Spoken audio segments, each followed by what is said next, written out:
Hello and welcome into another episode of the Fantasy Football Forecast. I'm your host, Trevor Scott, doing a solo episode going over round 1 through 8 worst picks. We're getting closer and closer to our goal of 750 subscribers by the time the season starts. So if you're new here, hit that sub button. So in round 1, unfortunately, I think the worst pick is probably Christian McCaffrey. Okay, there's no real bad picks in round 1. So I think overall, CMC is a great pick if he stays healthy. This is 100% health related. You can see when he plays, he's always in the top 1 or 2, but when he does not, right, it's because he misses a bunch of games. So, if you're willing to take the chance, you're willing to take the risk, then go ahead and draft Christian McCaffrey. Otherwise, I feel like a lot of people are going to be out. I'm just terrified to pick him. And so unless he falls quite a ways, it's just kind of tough for me to pull the trigger on him. So that's why I have him here. In round 2, my pick was Bucky Irving. This one's going to be unpopular because I feel like Bucky is just well liked and obviously has big social media following and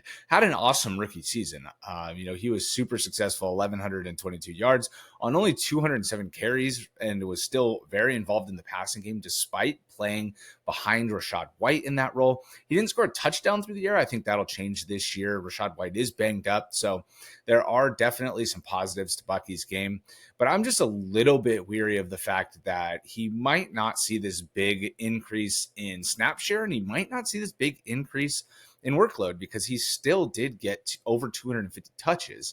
And so, maybe that goes closer to 300, maybe he gets 30 or 40 more touches. But if it comes at all with any step back in efficiency without Liam Cohen, then, maybe the numbers look relatively similar, which is still an excellent player, right? He's still ranked 13th last year. And I still haven't ranked better than that. It's just one of those things where I'm just concerned that we're rushing to put him at that 70% snap share or even 60% snap share, rushing to put him as the main pass catcher out of the backfield, rushing to put him just as the full-on bell cow. So you can see too that he was still pretty involved, not as involved as he was after the bye, but he still was decently involved early in the season.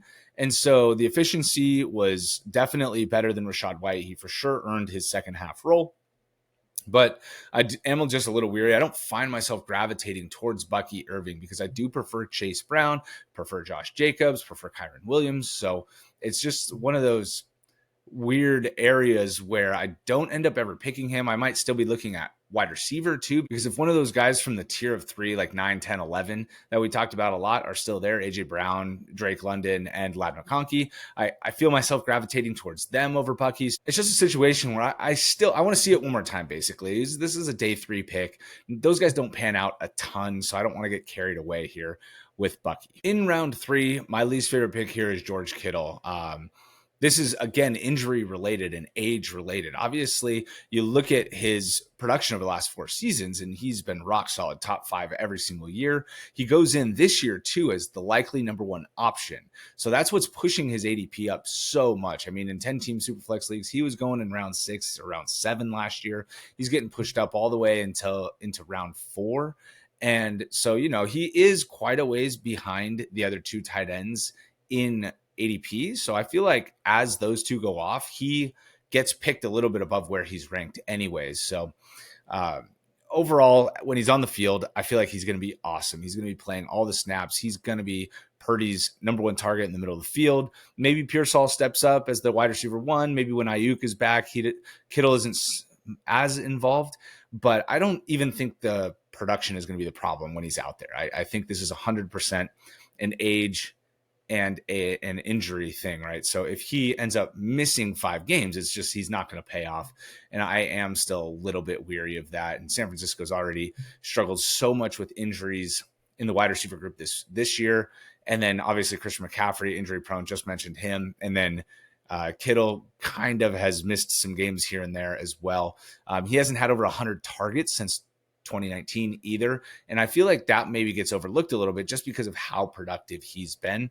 And he's had over 900 yards 3 of the last 4 years. And the 1 year he didn't, he had 11 touchdowns. So it just didn't even look that different in terms of fantasy points. But, so this could be a bad call, obviously, if he ends up with 125 targets, right? And then he probably catches 80 balls, 1,100 yards, and north of 6 touchdowns, and he's going to be awesome. So he finished his tight end 3 last year and easily can finish his number 1 next year as well. And he finished third, but it was first on points per game. So, he was right there with Bowers and with McBride last year, and he easily could be this year. So I understand people saying, like, if you want to attack the top of the tight end position, wait and get George Kittle. And I feel like that maybe is happening a little bit, is people at the end of the third round, beginning of the fourth round, start to feel the heat on tight end a little bit, and they decide to take Kittle there. And I just am not going to go in at that spot really with Kittle. I feel like there's still a lot of value at running back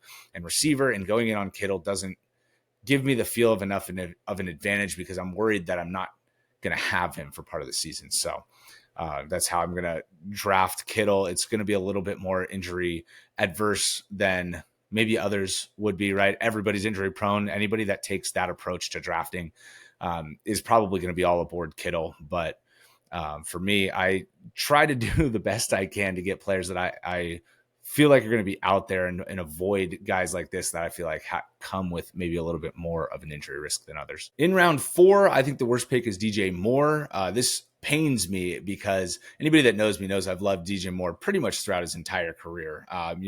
Over the ever since his rookie year, basically, right? He's been a top 24 wide receiver, including wide receiver 6 and wide receiver 16 the last 2 seasons. And both of those were with Chicago. So, he's still with Chicago. Caleb Williams back. And if he does assume that Amon-Ra St. Brown style role in Ben Johnson's offense, this one obviously could not pan out either. I just have DJ Moore ranked a lot lower than this, just because I am really hoping for the Rome Odunze breakout. I just like Odunze, I think, better at this point. He's the boundary receiver. I feel like he can win at all levels. 9th overall pick last year. I feel like in Ben Johnson's offense that he can take a major step forward. And if Caleb also takes a major step forward, I feel like he could end up being the number 1 target.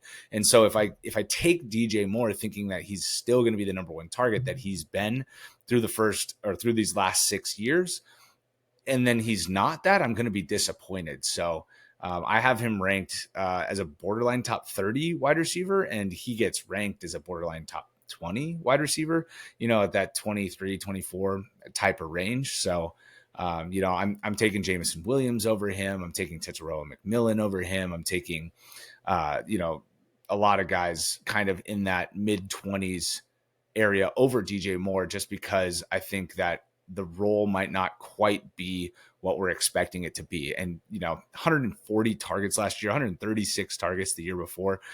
If he gets that level of work again this year, he's going to be worth the pick. He's going to be very good. And I know he didn't quite pay off last year because he didn't quite get to 1,000 yards. You don't see very many green numbers on there other than the targets, but the offense will be better this year under Ben Johnson. And Caleb Williams is going to take a step forward in terms of production.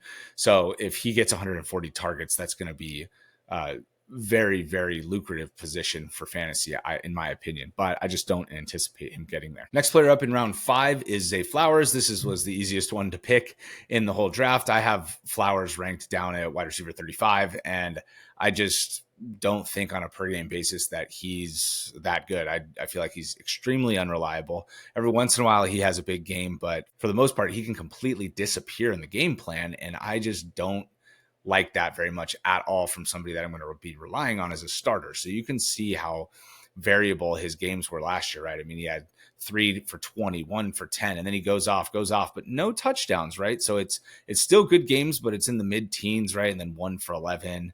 And then he had this huge game where he scored twice, but for the most part, there's a lot of red that shows up on here. And for as good as the offense was last year, having 41 touchdowns passing from Lamar, and Lamar had over 4,000 passing yards as well.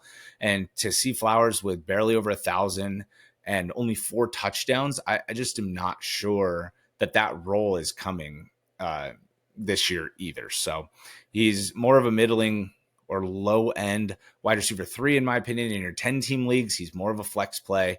And I think he's one of those guys that I talk about that you're not going to end up cutting, right? He's on a good offense. He's the top wide receiver option on that offense, but the lack of consistency makes it so I feel like he's much better suited as a bench player and play him in a spot where they're going to potentially have a shootout with a good team. So, then I feel much better about how he plays. But if I have to take him as wide receiver 25 or 27, I'm just so out on that cost. He's not even on my draft board. I don't even consider him at that price. In round 6, we're going to look at Isiah Pacheco. So I started seeing Pacheco pop up in these 0 RB builds like crazy. So, you start seeing the draft strategy videos and it's like 0 RB, here's what your team could look like. And they draft Pacheco in round 6. And I'm just like, oh my gosh, I hate those teams. I don't want Pacheco as my running back too. And I would rather wait a round or two longer and pick anybody else. I have this weird feeling about Pacheco. He came back last year. He obviously was still banged up from his injury. He had the fibula fracture, which is just a brutal injury to try and come back from. You lose a lot of your explosiveness. We saw it with Tony Pollard, and we're also seeing Chris Godwin, right? Somebody that we probably thought was going to make it to be able to play at the beginning of the year, but he's not going to now, right? And he's in a position now where he's going to start on PUP, and we don't really know what's going on. And it's the same injury Pacheco had. So it was one thing when he was going to be getting all of the work. Going into last year, he was flying up the boards because he was going to be a 3-down back. They had no competition at all there for him. But now they re-signed Kareem Hunt after he filled in for him really well and honestly played really well through the playoffs as well. And then they go out and they sign Elijah Mitchell to even more money than they paid Kareem Hunt. And then they draft a receiving running back, albeit late in the draft, in Brashard Smith. And Brashard Smith is a converted wide receiver. So there is opportunity in his game to grow as a rusher as well. So I've been touting Brashard Smith as the Chiefs running back that I want. I think Pacheco might start the year decently, but that over time, as the other players get onto the field more, or as Brashard Smith's role increases and he starts showing what he can do in game, that it's going to tap into Pacheco's receiving work. And I don't know how good Pacheco can be if he's not going to be getting the receiving work. So you see how poor he played at the end of the year. He really wasn't playing that much. He was splitting a lot with Kareem Hunt, especially in short yardage. You see the roll up here was much better through the first couple weeks, right? And he got hurt in this game as well, still had 19 carries and 5 targets. And going back to the year before, after the bye week, he was still banged up here, but he had this awesome role here as well, where he was getting all of the work, both in the rushing and passing. So I understood the hype last year. I was in on Pacheco last year. This is somebody that I really wanted to draft, but this year, I again, it has to do with that the day 3 capital. He was a 7th round pick. I just don't know how committed they have to stay to him.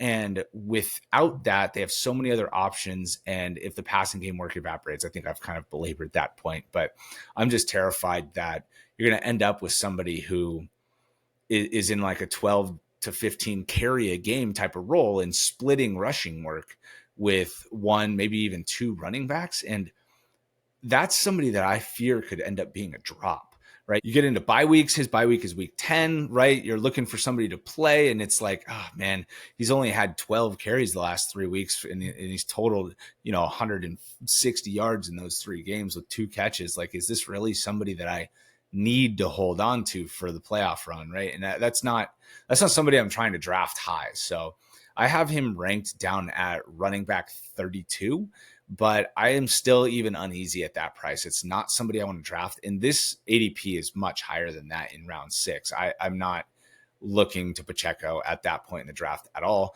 I would much rather wait and take like Tyrone Tracy, who I have ranked ahead of him, even Cam Scatabo. If you want to take the shot on the Giants backfield, I would much rather take a shot on somebody who I feel like over the second half of the year can really take over and be valuable for your fantasy teams.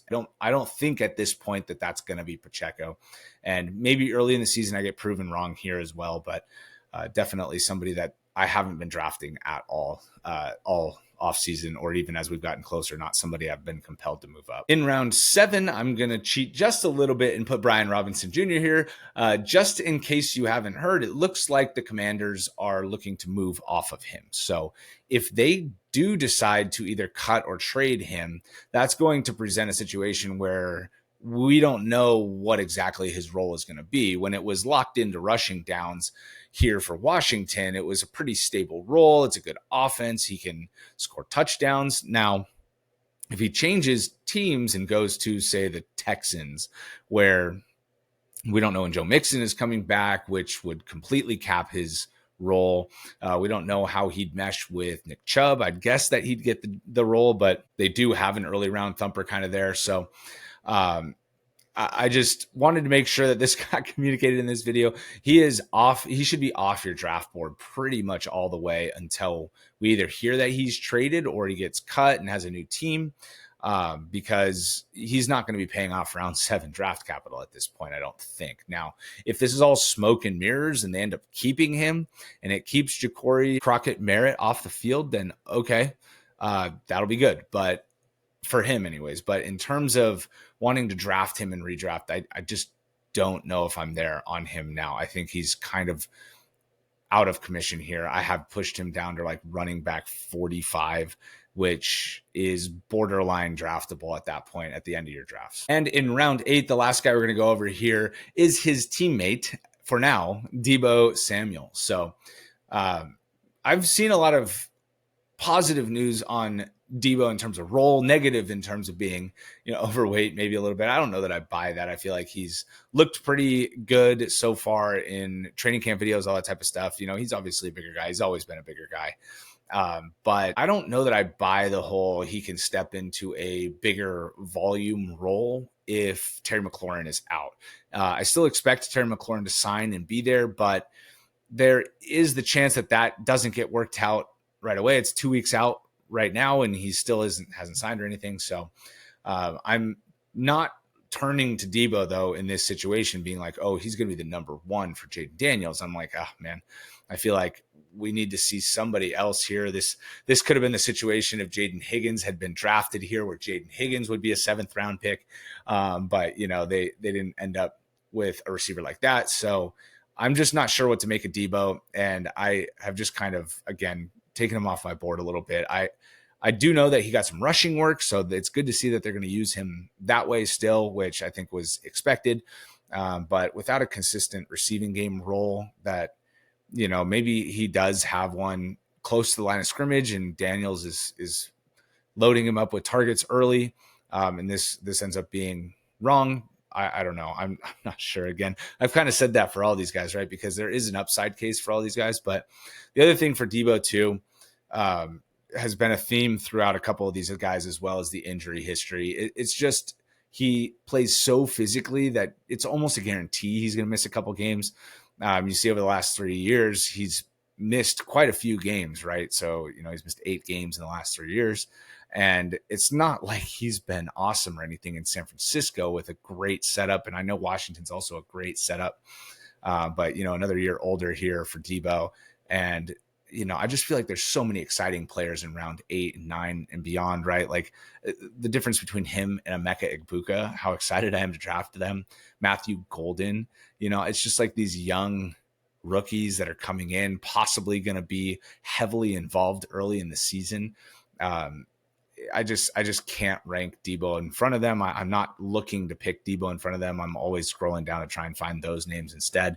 And then even at running back too, if you want to go and build wide receivers early, you're going to be looking at a different position in the 8th round here. You're going to be either looking to fill your tight end spot or looking to fill your second quarterback theoretically, in Superflex. But even if you're looking at running back at this point, right, you're looking to get that 3rd, 4th running back that could really set up your bench to be strong at the position. And then you can focus later and get some of these other names I've been mentioning, even Keon Coleman a round or 2 after this. So Deebo is not somebody I'm looking for. Unfortunately, I feel like it's a lot of name value here with him, and still chasing that 2021 season where he had 1,400 yards and 6 touchdowns. It was wide receiver 3. It's just, I know he had a wide receiver 15 finish in 2023 as well, but it obviously depends on his rushing role too, how many rushing touchdowns he gets, because if he does end up in a situation where he gets up into the 8 to 10 touchdown range, he will